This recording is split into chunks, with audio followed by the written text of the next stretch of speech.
Hello there, ladies and gentlemen, and welcome to the Animated Theater. This YouTube channel is the home of reviews on shows like Doctor Who, Star Trek, and other things. But this is also where I work on my own projects, animations, and cartoons. So before we get started, hit the like button and hit the subscribe button. This will help out my channel quite a bit. Now with that being said, today we are reviewing the episode Flesh and Stone. Now, if you're a big fan of Doctor Who, you might also like my Jefferson Strange cartoon. Jefferson Strange is the Mad Hatter in a reimagined science fiction version of Wonderland. And Doctor Who, honestly, was a huge inspiration for what I wanted to do with the character and the cartoon series as a whole. So I would highly recommend you check that out. Who are you? Okay, now right off the bat, I'm going to jump right into the episode ranking. This episode gets 2.5 stars for me. Yeah, I think this is the stronger of the two parts of this episode. I think that it's not anywhere close to my favorite episode, but I think yeah, I like this one a lot better than the last one. Now, with that being said, I'm going to jump on ahead into what I do like, and then the couple of things I do not like.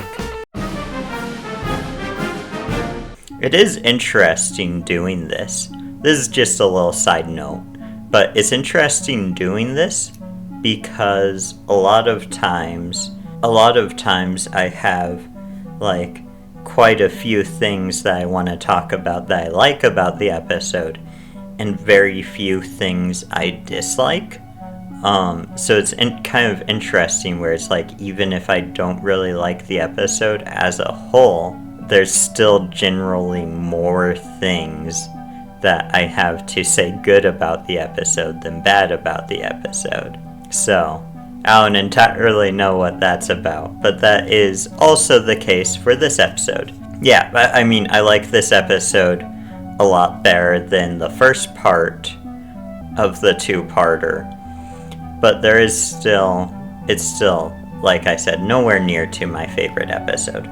The first thing I want to talk about is how the episode starts, and you see that our group of militaristic monks and the doctor and his wife and his wife's mother, spoilers, they are now they're upside down from where they were before, and they're standing on a spaceship. So anyway, I thought that was pretty cool. That was a sort of cool shift of, or like reveal for what happened at the end of the last episode. So that's the first thing I wanted to talk about, was just the upside down.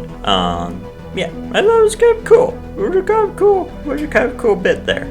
The next thing I want to talk about is the doctor thinks it's pretty funny that he got the angels to say comfy chairs. There's these little moments where the humor, I really like the humor in this era of the show. There's a lot of moments where I don't like the humor. And I think as, like, by the time we get to Peter Capaldi, like, the jokes are just all tired, and I don't like them. I don't remember, I mean, we'll see when I get there, but I don't remember a lot of the jokes of the Capaldi era really landing for me. So anyway, comfy chair joke, I liked it. I liked the doctor's little humor there. That's very encompassing with what I think of the doctor being, if that makes sense. Now, this is awesome. This next thing I'm going to talk about, this is one of the most absolutely fantastic things in this episode. the Doctor loses his blazer, right? And that's like, okay, that in of itself was kind of cool how it showed it, but what's even more cool than just him losing his blazer and the angels having it is when he comes to Amy and talks to her and he's still wearing his blazer. And right now, in this episode, you watch it and you think, oh, that is a continuity error. But it's not. Because what actually ends up happening is that the Doctor, in the last episode of this season, goes back to this point to talk to Amy. So, yeah, it's cool.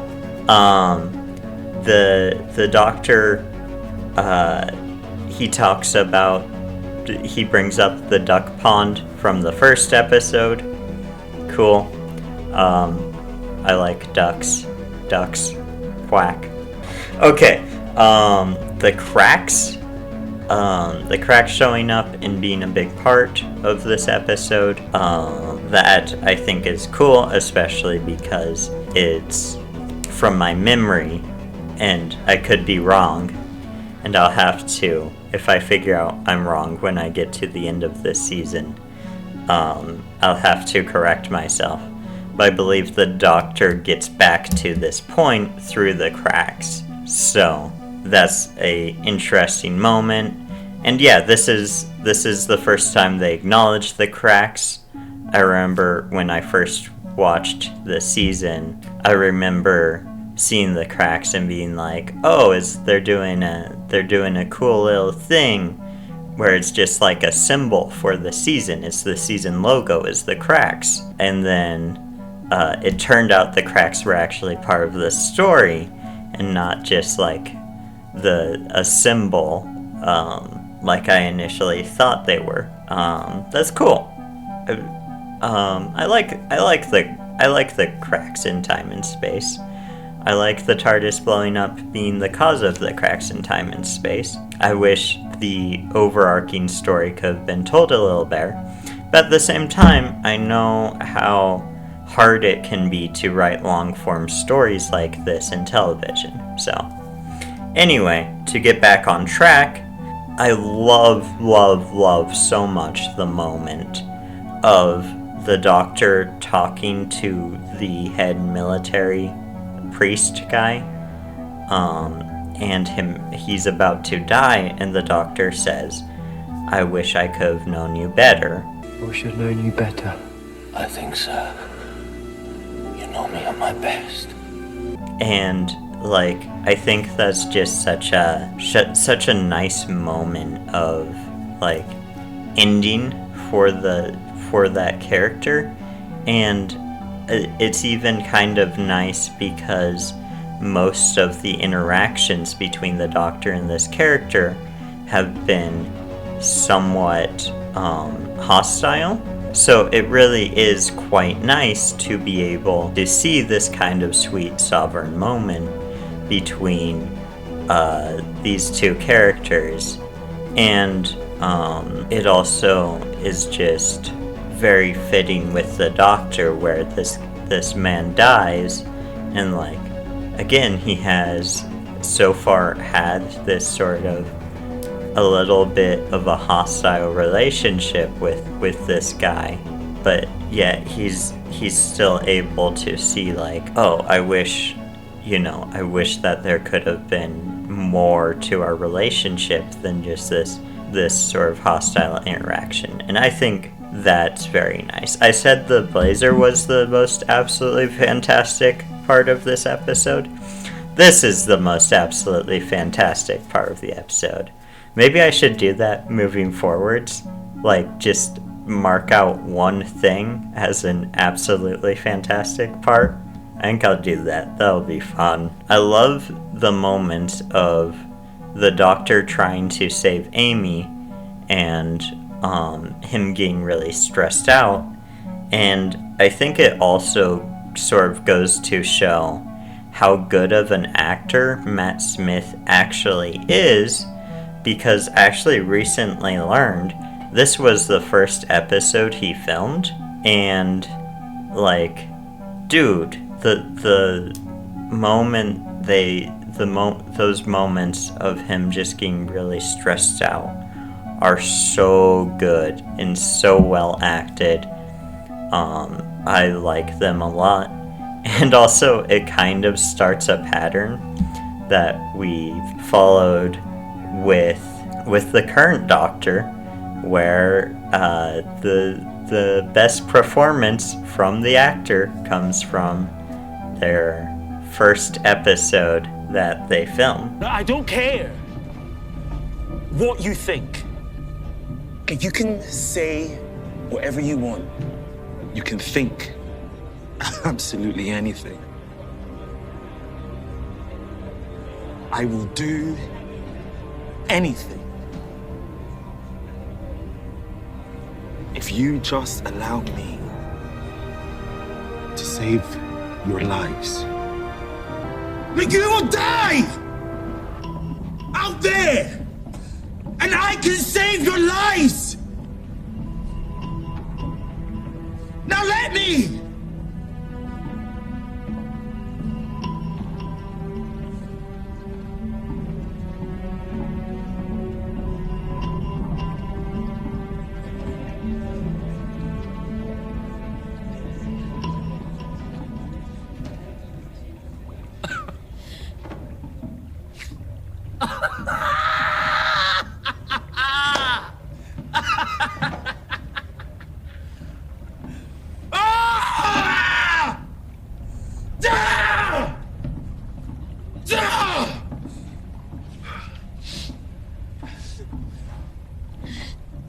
Now, I want to talk about the things that I did not like in this episode.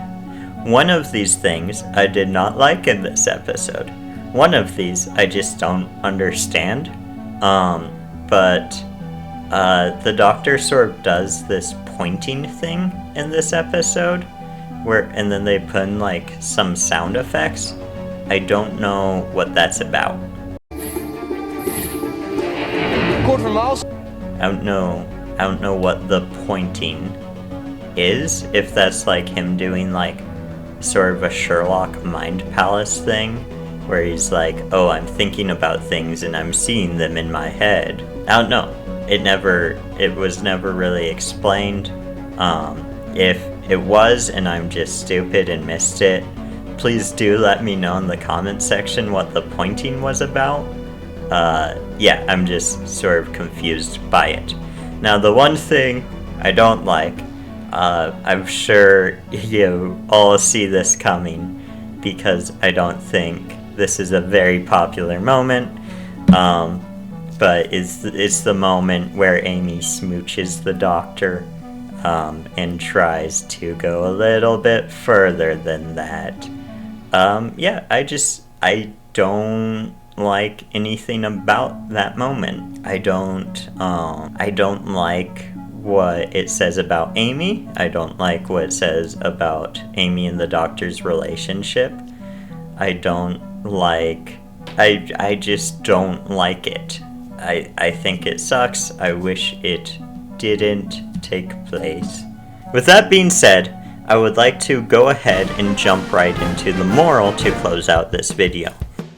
This moral is taken from Mr. Matty Smith Doctor himself, and the moral I have here is taken from a small moment in this episode, and it is the moment of the Doctor telling River Song sarcastically, yeah, if we lie to her, she'll just get better.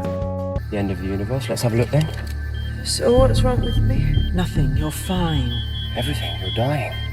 Doctor! Yes, you're right. If we lie to her, she'll get all better. I think that is very true, where we think we have to lie to soften the blow sometimes when interacting with people and giving them hard information, though a lot of times lying just creates bigger, worser problems, and also just never really makes things better. Everything is better the more honest you can be. That's my take. other people think there's good reasons to lie, I think those people are stupid dum-dum heads. Wow, that's the harshest I've ever been on this show. Yeah, so anyway, that's my review of Flesh and Stone. Again, this is a lot better than the first part of this episode. I like it very much better. But again, if you're a fan of Doctor Who, I would love it if you checked out Doctor Who inspired science fiction Alice in Wonderland. And also, of course, you can check out right there. Hopefully I'm pointing to it. That will be where I will link the rest of my Doctor Who reviews I've done thus far. And if you're watching this in the future, all of my future Doctor Who reviews will probably be linked there as well. Yeah, so thank you for watching, and live long and prosper, my friends. Goodbye.